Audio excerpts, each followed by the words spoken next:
wabarakatuh. Pada kali ini kita akan lanjut belajar tentang metode mental Hensel, di mana sebelumnya kita sudah mempelajari dua metode, yaitu metode inverse varian dan metode Pareto. Pada kali ini kita akan lanjut membahas metode mental Hensel. Apa itu metode mental Hensel? Mental Hensel adalah salah satu metode pengujian adanya variabel perancu, di mana data distratifikasi menurut variabel perancu. Di sini, data yang akan kita gunakan juga merupakan data hasil biner yang dapat kita buat dalam bentuk tabel kontingensi. Di mana, di sini dapat kita lihat AI ini merupakan jumlah kejadian iya pada kelompok eksperimen, BI adalah jumlah kejadian tidak pada kelompok eksperimen, dan CI adalah jumlah kejadian iya pada kelompok kontrol, dan DI adalah jumlah kejadian tidak pada kelompok kontrol. Selanjutnya, estimator odd ratio gabungan dari masing-masing strata itulah yang dinamakan mental Hensel odd ratio.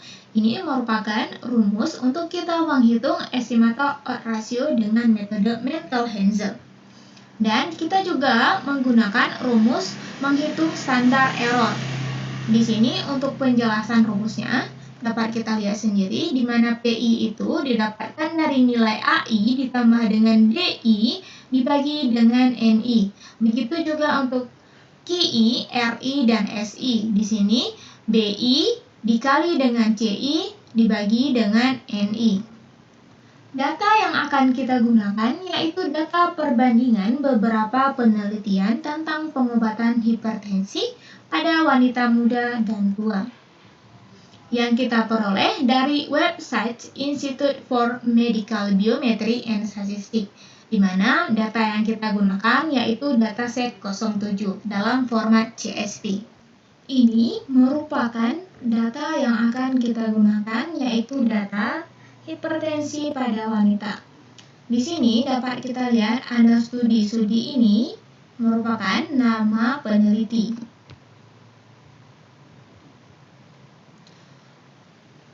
EE ini merupakan jumlah kejadian pada kelompok eksperimen.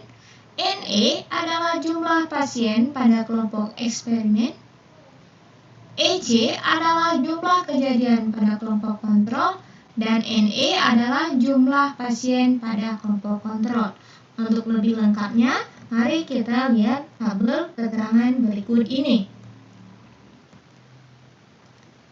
Di mana tadi nama variabel EE itu disimbolkan dengan AI, yaitu jumlah kejadian pada kelompok eksperimen. NE yang disimbolkan dengan NEI, yaitu jumlah pasien pada kelompok eksperimen. EC yang disimbolkan dengan CI, jumlah kejadian pada kelompok kontrol. NC yang disimbolkan dengan NCI adalah jumlah pasien pada kelompok kontrol. Selanjutnya kita akan melanjutkan di R. Di sini saya menggunakan R versi 4.1.1. Hal yang pertama yang harus kita lakukan yaitu masuk ke library meta terlebih dahulu, yaitu dengan mengetik sintak li dari buka kurung meta tutup kurung. Jika keluarnya seperti ini tandanya paket meta kita sudah aktif. Di sini saya menggunakan paket meta versi 4.3/2. Selanjutnya, kita panggil data kita. Di sini saya membuat nama variabelnya yaitu dengan nama data7. Lalu read.csv. Ini kita pakai karena data kita itu dalam format CSV. Kemudian file.csv. Kurung tutup kurung. Ini kita gunakan supaya lebih memudahkan kita, di mana nanti saat ini dijalankan kita akan diarahkan ke tempat folder penyimpanan data yang akan kita gunakan.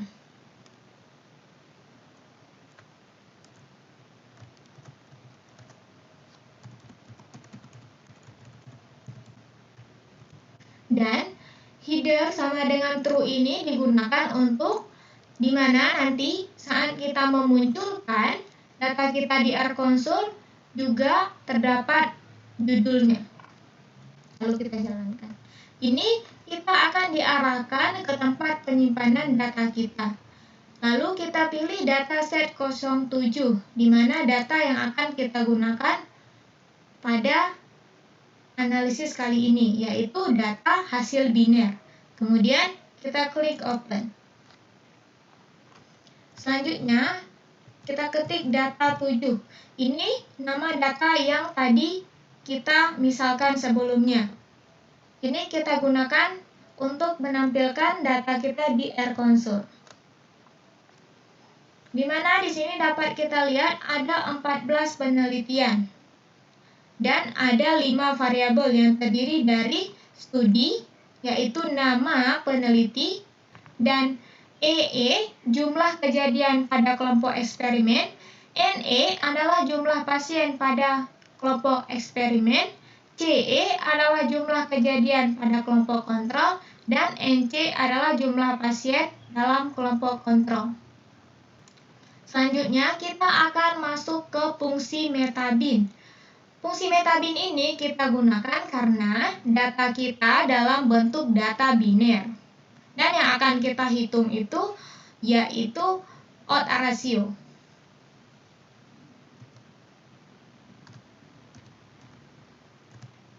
Di sini saya memberi nama variabelnya yaitu mb.mh. MB ini yaitu fungsi metabin, MH ini yaitu metode Mentel-Hansel. Sama dengan metabin, yaitu fungsi yang akan kita jalankan. Kemudian kita masukkan nama variabel kita sesuai dengan penamaan variabel di data kita. Kita urutkan aja sesuai dengan yang data kita. Yang pertama EE, NE, EC, dan NC. Kemudian SM sama dengan tanda petik OR. Di sini kita ingin melihat nilai dari odds ratio. Jika kita ingin melihat nilai risk ratio, maka kita ganti dengan RR, dan jika kita ingin melihat nilai risk difference, kita ganti dengan RD. Selanjutnya data, yaitu data 7. Ini nama data yang tadi telah kita misalkan di atas, nama variabelnya. Di mana di sini saya menggunakannya yaitu data 7. Kemudian lab sama dengan studi. Ini kita tambahkan sintaks ini supaya nanti di hasilnya nama studi ini juga akan ditampilkan. Lalu kita jalankan. Dan untuk menampilkan hasil dari metabin kita ketik nama sesuai dengan yang telah kita beri tadi di sini, di mana di sini yaitu mb.mh. Lalu kita jalankan.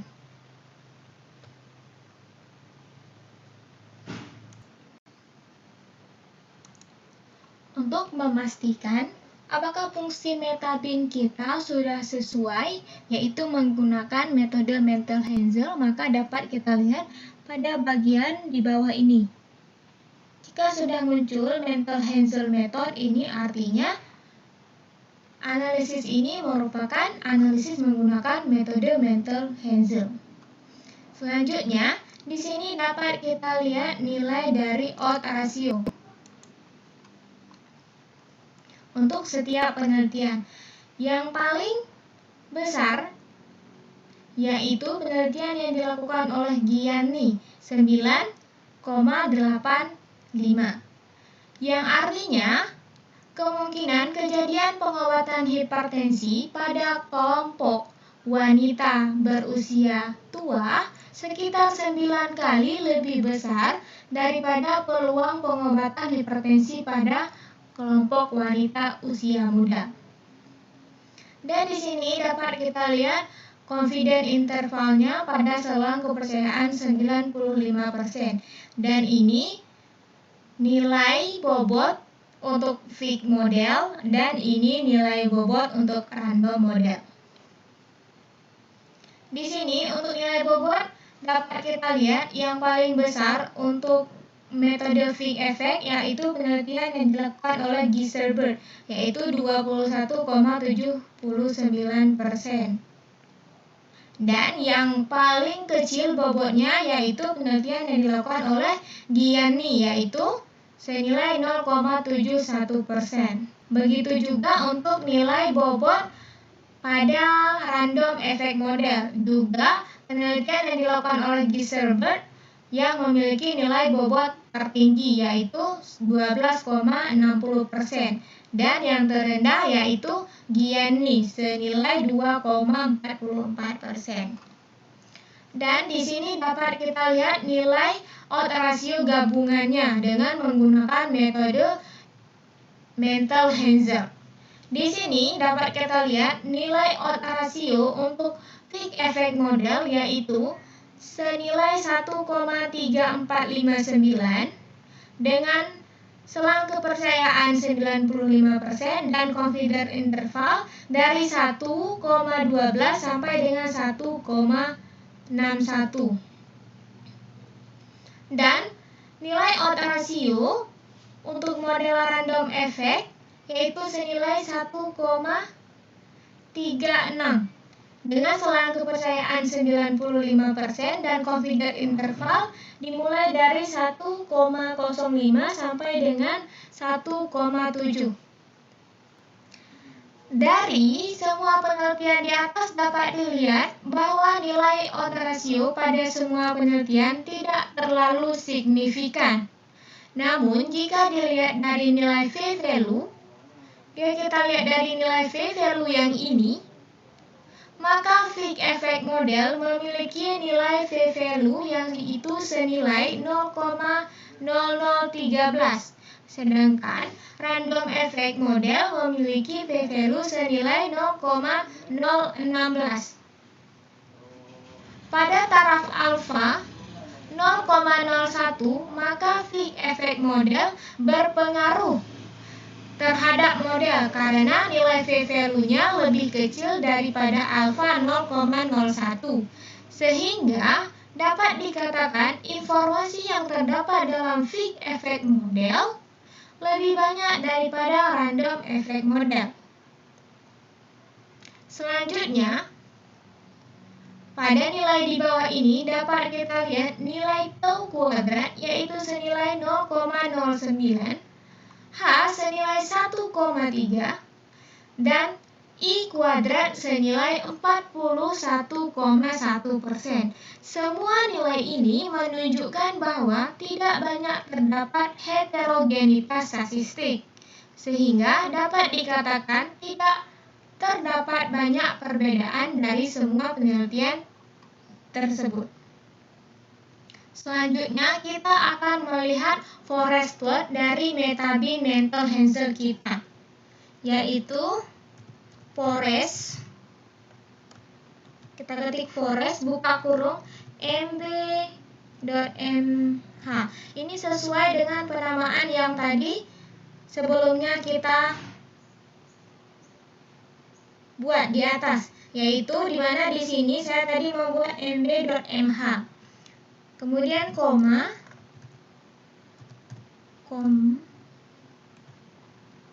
random sama dengan false.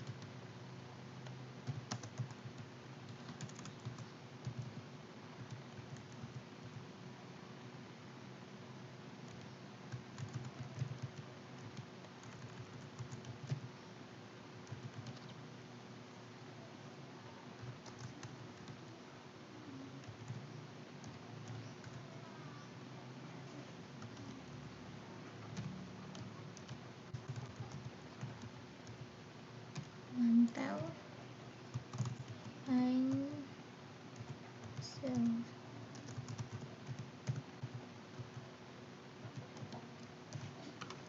di sini kita memberi nama Mentel-Hansel estimate, di mana ini untuk penamaan pada forest plot kita.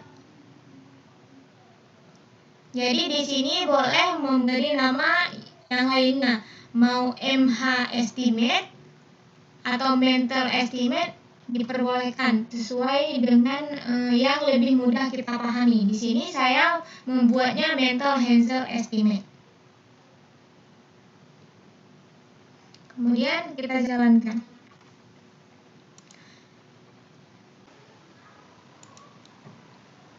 Ini merupakan forest plot untuk odds ratio kita menggunakan metode mental Hensel.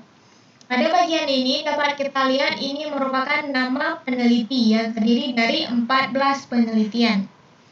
Dan pada bagian ini kita dapat melihat ini merupakan kelompok eksperimen, yaitu dengan total pasien sejumlah 1072. Dan untuk kelompok kontrol pada bagian ini dengan total pasien yaitu senilai 1054 pasien. Dan pada bagian ini forest plot kita untuk odds ratio, di mana garis ini menunjukkan confidence interval. Semakin panjang itu artinya confidence interval kita semakin jauh.